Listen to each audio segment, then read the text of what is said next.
Please ensure that your mentee has access to the Career and Education Goal Planning Worksheet prior to having this conversation. My name is Mirza and I work for the University of Central Asia. Today I will talk about the job market in Central Asia. With a total population of 92 million people, Central Asia boasts near universal literacy and rich natural resources. However, natural resources among the countries of the region distributed not equally. For example, the economy of Kazakhstan, Uzbekistan and Turkmenistan are heavily dependent on energy resources, while the economy of Afghanistan, Kyrgyzstan, Mongolia and Tajikistan mainly based on agriculture and the mining industry. Job market in Central Asia is extremely limited because colleges and universities in Central Asia are not able to produce professionals with needed market skills due to inherited Soviet university curriculum and centralized university management. Therefore, after graduation, students from Kyrgyzstan, Uzbekistan and Tajikistan, they go to Russia and Kazakhstan to find and get a job because education in these countries is not linked to the job market. And the educated do not understand the role of higher education institutions in the region, role of higher education in improving job opportunity for younger generation, role of higher education institutions in developing human capital for Central Asia and the global market.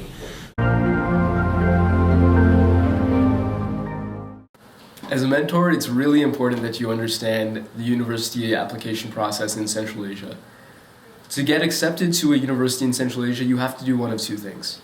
Firstly, in Kyrgyzstan and Kazakhstan, students have to write a mandatory national test in their final year of high school. How they do on this national test will determine whether or not they're eligible to attend university and will also determine whether or not they get accepted to their first choice of university. Secondly, in Tajikistan, students have to write an admissions test if they choose to apply to university. This test is not mandatory. This test is the sole determinant of whether or not they get admitted into their university of choice. There's three big problems with these approaches to university admissions. Firstly, applicants are evaluated on a single test score that says little about the applicant overall and as a person. Secondly, the manner in which national tests are evaluated isn't always transparent and clear. Often, test officials accept bribes in exchange for better results on admissions tests and national tests.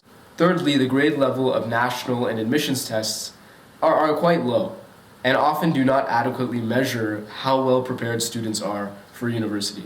Only a few universities in Central Asia choose to take a different approach to admitting students. UCA is one of them. UCA's application process is extremely rigorous and also different in a number of ways. First of all, the UCA admissions test has been designed specifically for the Central Asian learner and against international standards. There are three components of UCA's admissions test. There is an English component, a mathematics component, and a logical reasoning component. All of these components have been designed specifically to measure how well prepared students are for university in Central Asia, but these components also consider the current level high school students are at in Central Asia. A first group of students is shortlisted based on meeting a minimum score in each of the test components on UCA's admissions test. These first set of students who are shortlisted will be then invited for a video interview.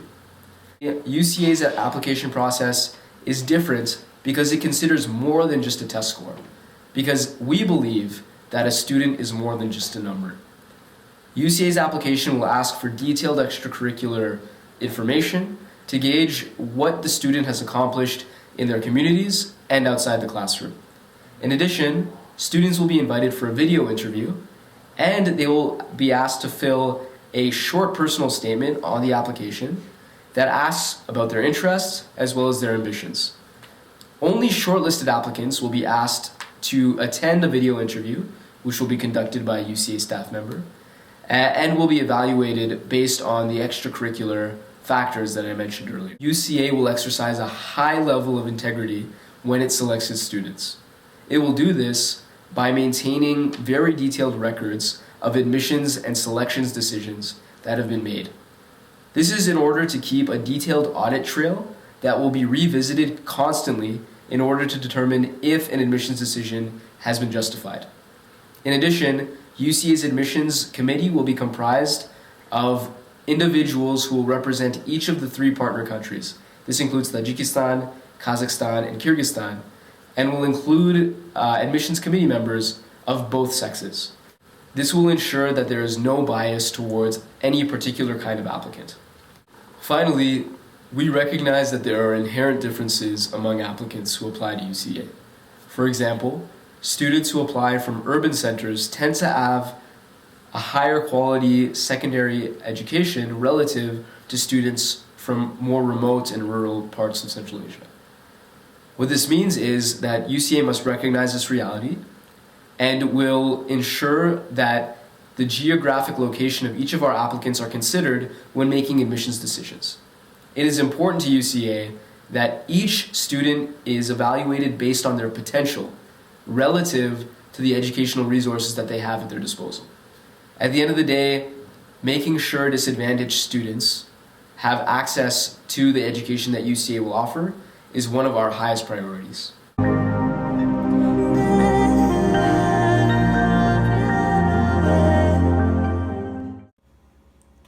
Talk to your mentee about dorm life. Think back and share experiences from your time on residence. For example, when I first arrived at school, I was terrified that I wouldn't find anyone else to hang out with because I knew absolutely no one. I was surprised, therefore, at how quickly I became part of a close-knit group of friends, almost all of whom lived in my residence. The 5-year housing system that will be used at UCA will certainly have its advantages, as the students will have upperclassmen to ask advice from, to help with tough problems, and just to socialize with. Living under the same roof with so many different types of people truly allows an individual to see the world from a new perspective.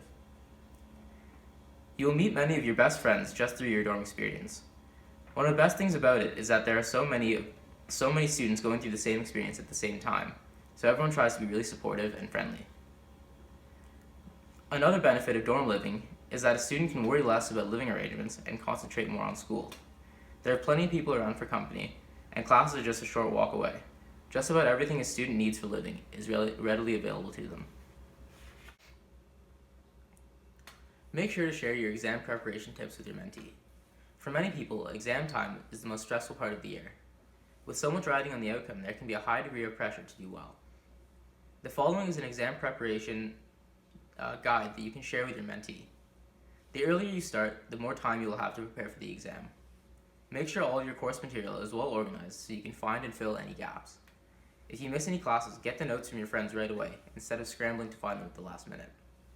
Proper organization will help you get a better picture of the material that has to be covered and improve the flow of your study process.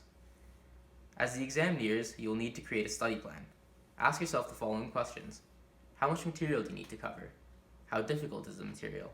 How much time is available? Do you have any other priorities during the exam period? What is the format of the exam? How important is the exam? What is your performance target for the exam? Hey UCA mentors, a conversation about academic life and life on campus has to include a section on leaving home.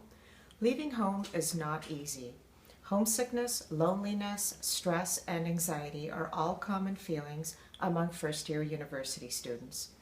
Even for the happiest, healthiest, and most self-confident students, university transition can be a tricky time.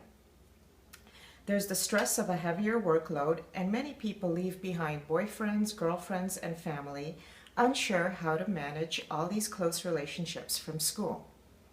There are roommates who smell and mean professors who make us miss our stuffed animal collection on our childhood bed. Homesickness is also particularly common among first years. The first few days of the freshman year can be an opportune time for homesickness to strike. Still, certain people are able to move past these feelings more easily than others. Those who have spent significant amounts of time away from home before, for example at sleepaway camp, are generally better prepared for university than those who haven't. Here are a few tips for your mentee. Before leaving, resolve family issues. Clear the air of family drama and enter university ready to make some solid bonds. Start practicing healthy habits. University students aren't especially well known for their health habits. If possible, prepare for university by establishing a regular sleep-wake schedule the summer before heading off.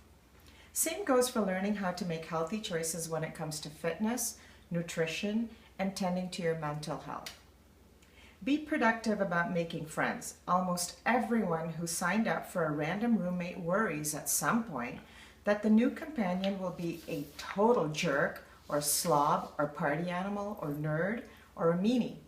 Consider contacting the new roommate beforehand. Find out what you two have in common so there's something to bond over on move-in day. It might also be a good idea to check out any social media pages for incoming first years, so there will be at least a few familiar faces on campus.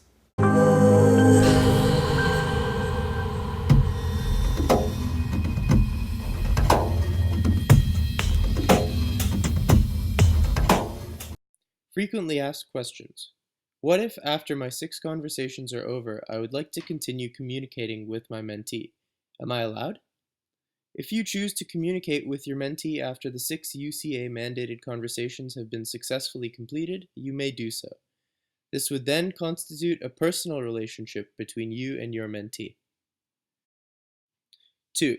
What if my mentee would like me to speak with or mentor a friend or sibling? Can I?